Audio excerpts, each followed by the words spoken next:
Dana White, the president of the UFC, has once again captured the attention of fight fans worldwide by teasing what could be one of the biggest events in the promotion's history.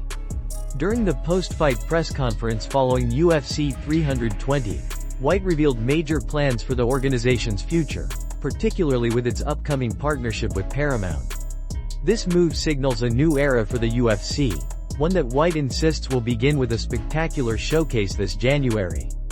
According to White, the UFC's debut event under the Paramount banner will be a stacked card designed to set the tone for the partnership and make an immediate impact. He emphasized that the UFC cannot afford to simply deliver an ordinary event. Instead, the organization must deliver something extraordinary that demonstrates the magnitude of this new collaboration. The January card, therefore, is being positioned as a statement event, an introduction that will not only thrill fans but also establish the UFC's presence on its new broadcast home with undeniable force. White explained that his vision is to create a night of fights so powerful and entertaining that it leaves no doubt about the UFC's ability to attract and engage a global audience. "We're about to go on a new network with Paramount," White said, "and we need to deliver a massive, incredible card in January." These words underline the importance of this transition and the UFC's determination to start strong, leveraging its reputation for spectacle and competitive excellence. But White didn't stop there. While the January card will be crucial in launching the partnership, he also looked ahead to another groundbreaking event planned for February, UFC White House.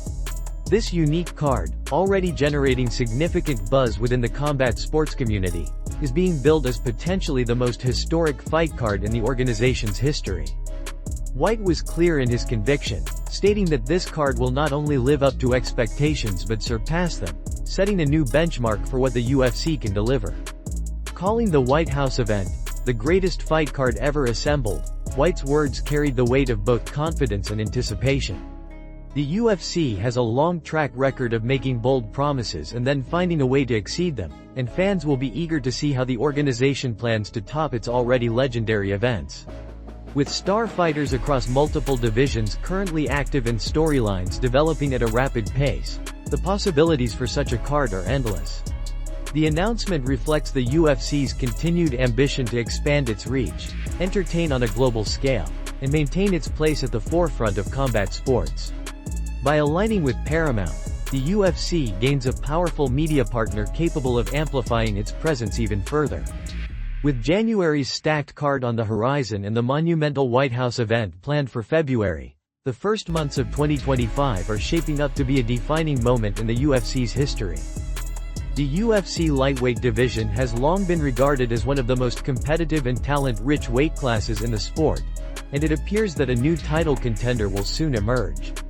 UFC President Dana White confirmed that the highly anticipated matchup between Arman Tsarukyan and Dan Hooker, scheduled for November, will serve as a #1 contenders bout. The winner will earn the next opportunity to challenge for the lightweight championship, adding even more significance to what was already shaping up to be a thrilling clash. During a recent press conference, White was asked directly about the stakes involved in this upcoming fight. He wasted no time in clarifying the situation. The victor between Tsarukyan and Hooker will indeed become the division's next top contender. This announcement immediately elevates the fight beyond a standard high-level matchup. With title implications on the line, both fighters will enter the octagon with everything to gain and even more to lose. Arman Tsarukyan has steadily built his reputation as one of the most dangerous rising stars in the lightweight division. Since making his debut, Tsarukyan has shown relentless pressure, outstanding wrestling, and improving striking skills that make him a well-rounded threat. His tenacity inside the cage has earned him recognition as a future title challenger, and this fight with Hooker represents his most significant opportunity to date. A win here would cement his place among the elite and give him the chance to fulfill his potential by fighting for the lightweight belt. On the other side of the octagon stands Dan Hooker, a proven veteran with years of experience against some of the toughest names in the division. Known for his durability, aggressive striking style, and ability to thrive in firefights, Hooker has already faced elite competition throughout his career. While he has had his ups and downs in recent years, he remains a dangerous and respected contender. This bout gives Hooker the chance to re-establish himself as one of the premier fighters in the weight class and possibly earn the first UFC title shot of his career. The stakes could not be higher. The lightweight division is home to champion Islam Makhachev, a dominant force who has already defended his belt against top-tier challengers. The winner of Tsarukyan vs Hooker will be next in line to test themselves against the reigning champion, a challenge that will require not only skill but also unwavering determination. For the UFC, the timing of this fight is perfect. The division has been searching for fresh contenders, and both Tsarukyan and Hooker bring unique qualities that could make for an exciting title matchup. Fans are already buzzing with anticipation, knowing that the November showdown will not only determine the future of the division but could also deliver one of the most memorable fights of the year. Dana White's confirmation ensures that all eyes will be on Tsarukyan and Hooker when they step into the octagon. With a title shot hanging in the balance, the fight promises to showcase the best of the lightweight division: skill, grit, and the relentless pursuit of greatness. Alex Pereira, the UFC's reigning light heavyweight champion, stunned fans once again with his recent victory over Magomed Ankalaev. However, the celebrations were quickly overshadowed by concerning news about his health. Just hours after his dominant win, Pereira was seen backstage wearing a protective brace on his foot, sparking speculation among fans and media alike. Many began to wonder whether Pereira had entered the fight carrying an injury or if something had gone wrong during the bout itself. During interviews with ESPN and later at his post-fight press conference, Pereira clarified the situation. He explained that the injury occurred in the opening moments of the fight, not before. According to Pereira, he believes he broke his foot, or possibly his toe, early in the first round when he threw a powerful leg kick at Ankalaev. As soon as he switched stances after I landed the kick on his lead leg, I felt it in my foot, Pereira admitted. I think it broke right there in the first couple of seconds. Despite the setback, Pereira pushed through the pain and went on to secure a decisive victory, once again proving his resilience and warrior spirit. Fighting with what may have been a broken foot for nearly the entirety of the bout only adds to the magnitude of his achievement. Yet, the revelation also raises questions about his recovery timeline and when fans can expect to see him back in action. At this stage, Pereira is awaiting a full medical evaluation to determine the extent of the damage. Doctors will conduct further scans and tests before providing a definitive timeline for his return. While the exact nature of the injury is still unclear, a confirmed break could sideline the champion for several months, disrupting potential matchups that the UFC had been eyeing for early 2025. The news has left fans both concerned and in awe. Concerned because Pereira is one of the UFC's biggest stars, and his absence would leave a significant void in the light heavyweight division. In awe because the champion not only fought through what could have been an excruciating injury but managed to perform at the highest level against one of the toughest opponents in the division. The fight could have unfolded very differently had it gone the distance, with Pereira forced to manage the pain and limitations of a broken foot. This isn't the first time Pereira has dealt with adversity. His career has been defined by challenges both inside and outside the octagon, yet he has consistently risen above them. Whether it was making the transition from kickboxing to MMA, climbing the ranks to become a two-division champion, or now competing through injury, Pereira has shown time and again that his determination is as formidable as his striking power. As the MMA world awaits updates on his condition, one thing is certain: Pereira's toughness and commitment are undeniable. His performance against Ankalaev, potentially with a broken foot, will only add to his growing legacy as one of the sport's fiercest competitors. Fans will now eagerly watch for medical updates to see when Poatan will return to defend his title and continue building his already legendary career. Islam Makhachev, the reigning UFC lightweight champion, has set the MMA world buzzing with his decision to move up in weight and challenge Jack Della Maddalena for the welterweight title. The move comes with its share of challenges, particularly when it comes to size and strength, but recent updates suggest that Makhachev has taken the task seriously. According to his longtime coach Javier Mendez, the champion has successfully bulked up to 191 pounds in preparation for this historic opportunity. The announcement that Makhachev would be stepping into the welterweight division initially raised questions about whether he could handle the size disparity. Jack Della Maddalena, known for his power, boxing skills, and natural size at 170 pounds, was expected to have a significant advantage in terms of strength and durability. However, Mendes recently revealed in an interview with Red Corner MMA that Makhachev's transformation has been remarkable. "I was thinking we were going to be quite a bit smaller than Jack," Mendes admitted. "But then I saw Islam. He's put on the weight really nicely. I think Islam right now is about a solid 191 pounds. So we're not going to have an issue with jumping up in weight." The physical changes are only one aspect of Makhachev's preparation. His team has been working tirelessly on crafting a fight strategy that adapts to Della Maddalena's skill set. While Makhachev has often relied on his elite grappling and wrestling background to dominate opponents, Mendes made it clear that the game plan won't be limited to forcing the fight to the ground. "If Islam has to stand with him because he can't take him down, then he'll stand with him," Mendes explained.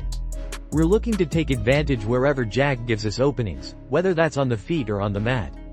This flexible approach highlights Makhachev's confidence in his all-around game and his readiness to meet the challenge head-on. Beyond the welterweight division, Makhachev has even hinted at bigger ambitions. In past interviews, he has teased the possibility of moving up once more to middleweight in pursuit of becoming the UFC's first-ever triple champion. With his frame and ability to adapt, such a historic accomplishment no longer seems out of the realm of possibility.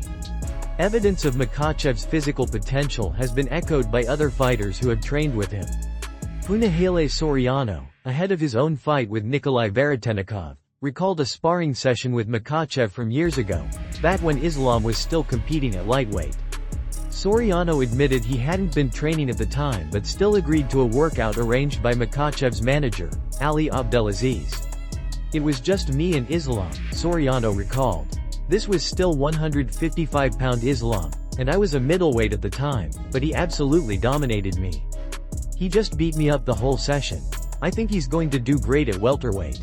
He's got a huge frame, and he'll fill in perfectly." As the fight with Della Maddalena draws near, the intrigue only grows. Can Makhachev replicate his dominance in a heavier weight class against one of the most dangerous welterweights on the roster? With his added size, refined skills, and unmatched determination, Makhachev looks prepared to silence the doubts and potentially etch his name even deeper into UFC history. Alex Pereira has quickly established himself as one of the UFC's biggest stars, and his ambitions are now as bold as his fighting style. Fresh off his latest victory, Pereira made headlines during his post-fight press conference by revealing that his only interest moving forward is a monumental superfight against Jon Jones. Rather than focusing on a potential matchup with the winner of the upcoming clash between Tom Aspinall and Cyril Gane, the reigning light heavyweight champion made it clear that his sights are set on a fight that would transcend the sport. When asked directly about his interest in facing the winner of Aspinall versus Gane for the heavyweight title, Pereira dismissed the idea. "No," he said firmly. "I want a super fight. It would be at the White House against Jon Jones. That's a super fight." His words immediately reverberated across the MMA community, sparking debate about whether such a matchup could become a reality and what it would mean for both fighters' legacies. For Pereira, this declaration is not just about chasing another title. He has already cemented his name in UFC history by becoming a two-division champion in record time. Yet, the allure of fighting Jon Jones, widely regarded as the greatest fighter in the history of mixed martial arts, offers something more profound. It is a chance to test himself against the most dominant force the UFC has ever seen, and to do so on the grandest stage possible.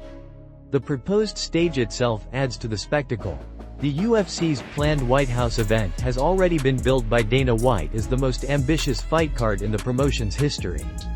If Pereira and Jones were to headline such a card, it would create an unprecedented moment not only for the UFC but also for the sport of mixed martial arts as a whole. Jones, the reigning heavyweight champion, has long been considered an untouchable figure in the octagon. His skill set, versatility, and dominance over multiple generations of contenders make him a near-mythical opponent. For Pereira, a fighter known for his knockout power, elite striking, and fearless mindset, stepping into the cage with Jones would represent the ultimate challenge. It would also serve as a potential clash of styles. Pereira's devastating stand-up game against Jones' multifaceted arsenal of wrestling, clinch work, and creativity. Fans and analysts are already debating the implications. Would Pereira's power be enough to trouble the seemingly invincible Jones? Could Jones handle Pereira's striking precision while imposing his grappling and size advantage? These questions only add fuel to the fire as the MMA world considers the possibility of one of the biggest fights in UFC history. Whether the UFC can make this superfight happen remains to be seen, but Pereira's intent is undeniable. He has no interest in taking what many would view as the traditional path.